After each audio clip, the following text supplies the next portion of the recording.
Okay, guys, we're going to continue with chapter 4. We are moving into another type of form that you could write with linear equations, and that form is referred to as point-slope form. So we saw slope-intercept form. That's what we've been dealing with most of the time. Now we're going to move into another type of form, which is called point-slope form. All right, so here's what point-slope form looks like. Okay, so we know that we have slope-intercept form, and slope-intercept form was y equals mx plus b. Well, now we have another form, which is called point-slope form, and that's right here. Point-slope form is y minus y1 equals m times x minus x1. When we're talking about point-slope form, you need two things. When we had slope-intercept form, you needed a slope and a y-intercept. When you have point-slope form, you need a point and you need a slope. So your m is still your slope, and then you're going to be plugging in values for x1 and y1, and that x1 and y1 value represent the point that you'll be plugging in, okay? Nothing gets plugged in for the y here and the x here. So you need to find your slope and your point in order to write something in point-slope form. And again, make sure that you have this point-slope form written down because that's going to be really important. So we had slope-intercept form, and now we've got point-slope form, which is y minus y1 equals m times x minus x1. And again, you're plugging in something here, here, and here. So let's look at an example. Write an equation in point-slope form of the line that passes through the point negative 8, 3 and has a slope of 1/4. So y minus y1 equals m times x minus x1. Here's my x1 value. Here's my y1 value. Here's my slope. So I'm just plugging in those values into our equation. Y minus 3 equals my slope 1/4 times x minus my x1 value, which is negative 8. Now I can write this part a little bit cleaner. Y minus 3 equals 1/4 times x plus 8. And there's my equation in point-slope form. Okay, it's important that you're reading the question and asking what form are they asking us to write it in. This is asking us to write it in point-slope form, so we write it like that. Notice that it was a negative 8 in our point, and then it became a plus 8 in our formula. Why? Because our point-slope formula is x minus x1. So with minus a negative, it's going to become a plus. We'll do these examples in class. Let's take a look at our next problem. Write an equation in slope-intercept form for the line shown. So your first thing that you need to do is you need to find the slope. You can find the slope by either doing rise over run or use your slope formula, y2 minus y1 over x2 minus x1. Once you've found the slope, you're going to choose one of your points. It doesn't matter which point. You're going to write it in point-slope form. And you should be writing down these steps. And then you're going to solve for y to get it in y equals mx plus b. So if they give us a graph here, we can just use rise over run to find the slope. So if I'm looking at my slope here, I'm going down 1, 2, 3, 4, so down 4. And I'm going right 2. So my slope m is equal to negative 4 over 2, which can be simplified to negative 2. Now, it doesn't matter which point you choose when you write it in point-slope form. You can choose this point or you can choose this point. Doesn't matter. I'm going to use the point 1, 2. So remember, point-slope form, y minus y1 equals m times x minus x1. So let's write it in point-slope form.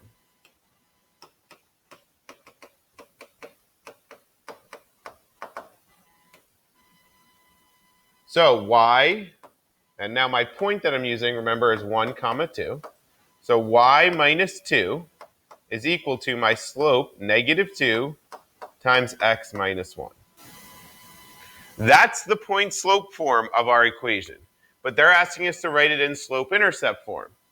So from this point now, I'm going to solve for y. I'm going to distribute that negative 2 to both sides, or sorry, to the parentheses. I'm going to get y minus 2 is equal to negative 2x. Negative 2 times x is negative 2x.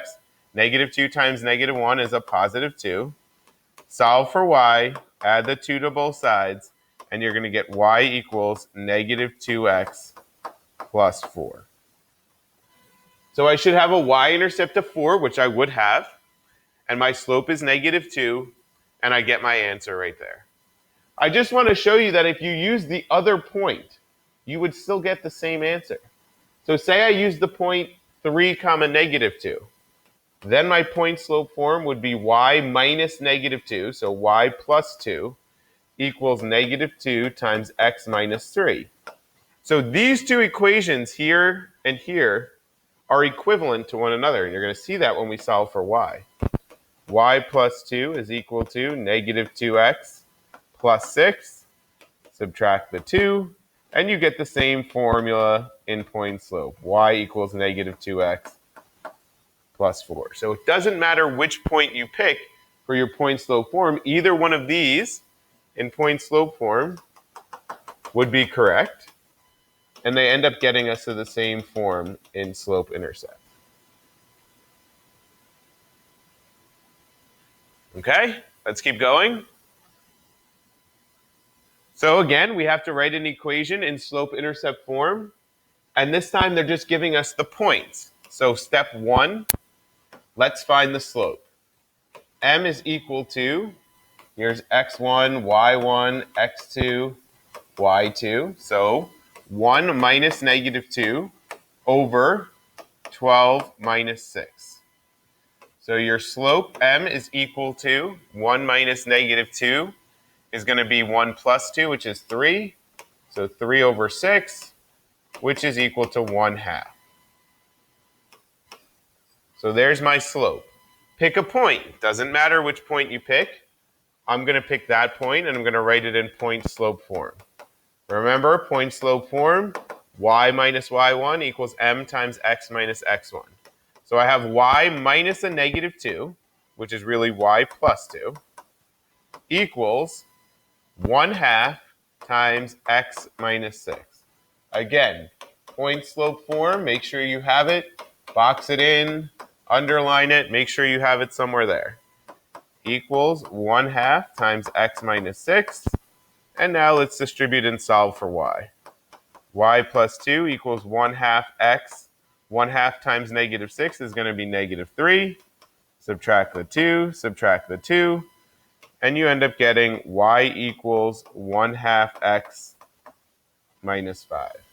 So our answer in slope-intercept form, because this is asking us in slope-intercept form, is y equals 1/2 x minus 5.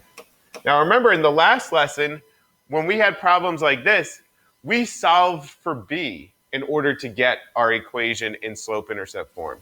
You can still go ahead and do that. It's just a little bit more challenging. I think it's easier to go from point-slope form to slope-intercept than solving for b. Let's look at our next example. Write a linear function f with the values f of 4 equals negative 2 and f of 8 is equal to 4. So all that's different here on this problem is that they're giving it to us in function notation. So we just have to write the points. Now remember, this is your x value, and this is your y, and this is your x, and this is your y. So we really have the points 4, 2, or negative 2 rather, and 8, 4. So let's write our equation now. What do we have to do first? We have to find the slope. M equals 4 minus negative 2 over 8 minus 4. So what is our slope? 4 minus negative 2 is 6. 6 over 4.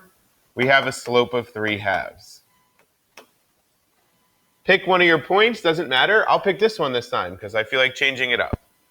So write it in point slope form. Y minus 4 equals my slope 3/2 times x minus 8. Have to distribute. Y minus 4 equals 3/2 x. And then if I do 3/2 times negative 8, I'm going to get negative 12. Solve for y, add the 4 to both sides, and your equation in slope-intercept form is y equals 3/2 x minus 8. So it's the same exact problem like we just did in the last two. The only difference here is that they gave it to us in function notation as opposed to as actual points. All right, so remember, find the slope first, choose one of your points, write it in slope-intercept form, and solve for y. More examples that we'll do in class. Let's look at this last one here, a word problem. It says the student council is ordering customized foam hands to promote the school spirit. The table shows the cost of ordering in different numbers. Can the situation be modeled by a linear equation? Explain. If possible, write a linear model that represents the cost as a function of the number of foam hands. So in order to determine if a linear model is appropriate, we need a constant rate of change. So let's take a look at our x's, which in this case would be the number of foam hands. We're going up by 2. Let's take a look at the y's. They're going up by 12. So you do have a constant rate of change here. So a linear model is appropriate.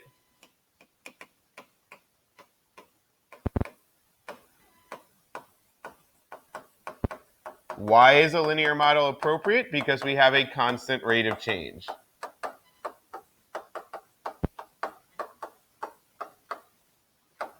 Okay, and you should be writing down this entire table in your notes. So now I have points, right? I have the point 4, 34.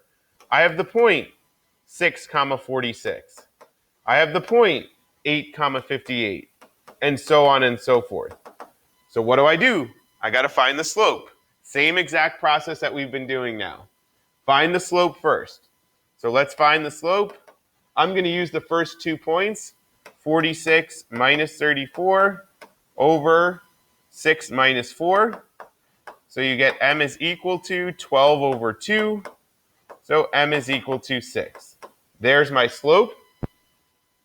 I'm going to use the first point because that's what I feel like doing. I'm going to write it in point slope form. So y minus y1 over equals m times x minus x1. So y minus my y value, y1, x1.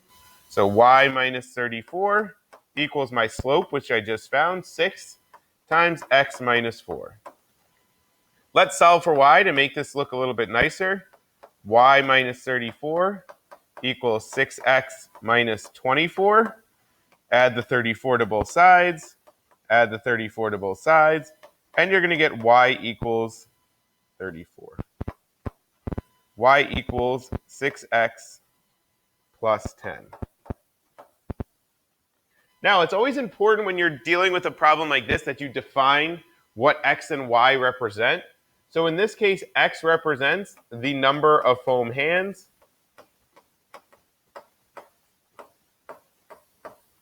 And y represents the cost in dollars. All right? So pretty straightforward here. Again, just make sure you know how to use point slope form. You've got it written down right here. Point slope form. Y minus y1 equals m times x minus x1. So just like in slope-intercept form, mathematicians aren't very creative. Slope-intercept form, you need a slope and an intercept. Point slope form, you need a point and a slope. See you guys in class. Good luck.